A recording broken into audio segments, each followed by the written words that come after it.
মোদীদের কথা না ভাবার জন্য তারা আজকে তার চলে যাচ্ছে, এটা অত্যন্ত দুঃখজনক। বারবার তো আপনি দাবি করছেন, তার কাছে আহ্বান করছেন, কিন্তু যদি আপনাকে না নেয় কি সিদ্ধান্ত নিচ্ছেন?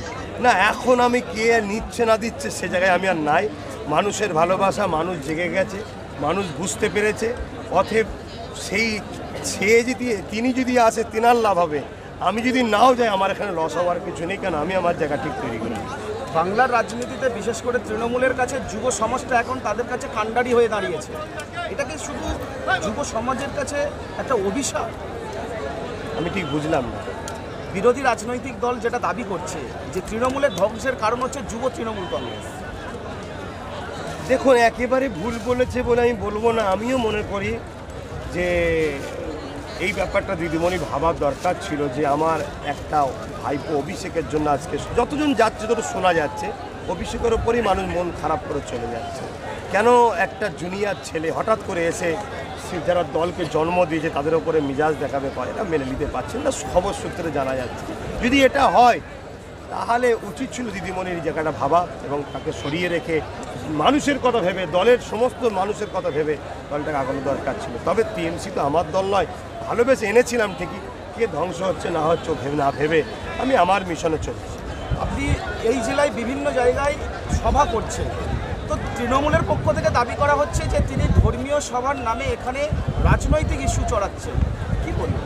দেখুন, টিএমসিকে বাংলায় আনার পিছনে আমাদের ফুরফুরা দরবার শরীফের অনেক পীরজাদা পীর সাহেবরা তখন ধর্মীয় মাহফিল থেকে টিএমসিকে হাত ধরে তুলেছে, নেতাদের ধরে তুলেছে। আমি তো সেটাও করছি না, তুলেছে এবং বামফ্রন্টের বিরুদ্ধেও বলেছিল। অ্যাকচুয়ালি ব্যাপারটা হচ্ছে জানেন, ইসলাম একটা কমপ্লিট জীবন ব্যবস্থা। আমি এই মঞ্চ থেকে আমি সমস্ত ধর্মের মানুষকে দুর্নীতি মুক্ত সমাজ গড়ার শিক্ষা দিচ্ছি, যেটা আমার দেশও আমাকে স্বাধীনতা দিয়েছে, আমার ধর্ম আমাকে স্বাধীনতা।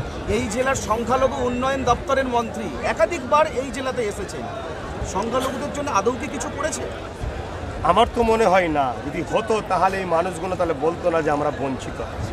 দ্বিতীয় নম্বর কথা হচ্ছে, আশাতে কিছু যায় আসে না, এখানে ভালোবাসা রেখে আসতে হবে। শুধু মানুষকে ফেস দেখাবো এটা করলে হয়। যখন একাকী লড়বেন তখন কি আপনি 294টা সিট দেবেন, কি চিন্তা ভাবনা? দেখুন, ওই ব্যাপারটা এখন ক্লিয়ার বলতে পারছি না। একাকী বলতে আমরা একটা ফ্রন্ট অলরেডি তৈরি করেছি, যেখানে মতুয়া, দলিত, আদিবাসী বিভিন্ন সম্প্রদায়ের মানুষ আমাদের সাথে আছে। তেনারাও ছোটো ছোটো রাজনীতির দল করেছিল, সব এক জায়গায় হচ্ছে। ছোটো থেকেই বড় হয়, আশা রাখছি আমরা 2021 সবাই বড়ই হয়ে যাবে। আরও একটা প্রশ্ন, সেটা হচ্ছে জেপি নাড্ডা, বিজেপি সর্বভারতীয় সভাপতি, তার কনভয়ে হামলা, এটাকে নিয়ে কি বলবেন?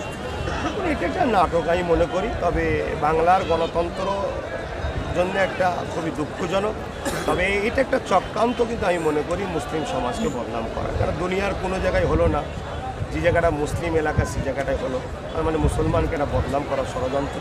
দ্বিতীয় নম্বর কথা হচ্ছে, বাংলার বুকে এটা ঘটেছে, এটা আমার বাংলার জন্য একটা দুঃখ। কোনো মানুষকে, কোনো অতিথিকে, কোনো মানুষকে তাকে এইভাবে অতিথিকে করা, এটা আমার ইসলাম ইজ্জত দেয়নি। কেন আমার ইসলামে দেখা গেছে কঠিন দুশ্মনকেও অতিথি আপ্যায়ন করেছে। অতএব রাজনীতিতে সে লড়তে এসেছে, সেই রাজনীতির স্টাইলে তাকে দুশ্মন মনে হলো, কিন্তু বাংলার মানুষকে এইভাবে মেসেজ একটা ওয়ার্ল্ডে চলে গেল, এটা একটা বাংলার জন্য খারাপ মেসেজ গেল। যদি আমার মনে হয় আইনতভাবে তাকে যদি রুকা হতো সেটা মনে হয় ভালো হতো। এইভাবে কোনো জায়গায় করে দিয়ে আমার মনে হয় কোনো বিশেষ ধর্মকে ফাঁসানো চক্রান্ত। গতকাল রাজ্যপাল এসে বলে গেছে যে ডায়মন্ড হারবার লোকসভা কেন্দ্রে পুলিশ প্রশাসন একদম নীরব দর্শক, ভেঙে পড়েছে, তিনি এবার ওখানে লক্ষ্য রাখবেন।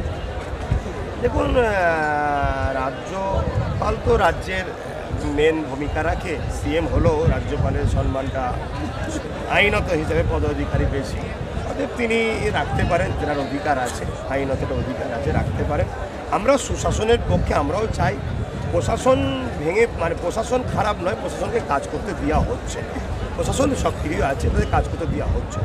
মন্দিরবাজার বিধানসভায় সংখ্যালঘু সম্প্রদায় অনেক রয়েছে, আপনাদের মূল লড়াইটা কি বিজেপি তৃণমূল দুটো দলের মধ্যে কার সঙ্গে? এখানে দেখুন, আমাদের লড়াই হচ্ছে গরিব মানুষের অধিকার পায়, ব্যাস।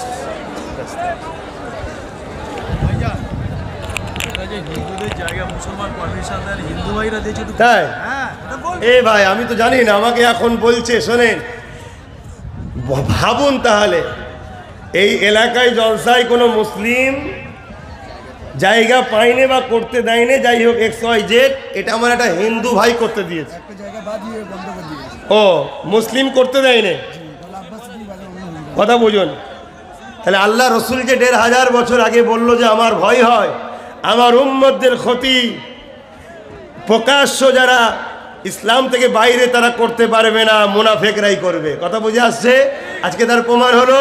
তাহলে আমি যে প্রথম থেকেই বলছি আমাদের কাছে সবাই আপন, ঠিক না বেটি? আজকে দেখুন আমার হিন্দু ভাইয়েরা তারা কত ভালোবেসে আমাদেরকে এত বড় জায়গা দিল জলসা করতে। তাহলে বলুন কিসের দুশ্মন তারা? আমাদের দুশ্মন হলো এরা, শুধুমাত্র রাজনীতির ফায়দার জন্য এরা দুশ্মনী করায়। বসো বসো। মাদ্রাসার MSK মাইনে দেয় না, দিদি জিন্দাবাদ বলো না, মাইনে পাবে খনি ভালতারে, কথা বুঝে আসছে। 2011 থেকে মাদ্রাসার শিক্ষা নিয়োগগুলো বন্ধ করে দিয়েছে TMC সরকার, সব জানে। তারপরেও তো দেখো না লড়াই করছে, আমার কমের সেজে মুনাফেক ডিস্টার্ব করছে। আচ্ছা আমার হিন্দু ভাই আজকে সে জায়গা দিয়েছে, ধন্য ভাই তোমাকে। আমার পক্ষ থেকে আন্তরিক ভালোবাসা, দোয়া তোমার জন্য। তুমি কামিয়াব হও, মালিক তোমাকে আগামী দিন সরল সঠিক সমস্ত জায়গায় কামিয়াবি করে। তোমার জীবন দুনিয়া কি বলে তোমার পরিবার সবাই গেলে তুমি সুখে থাকো।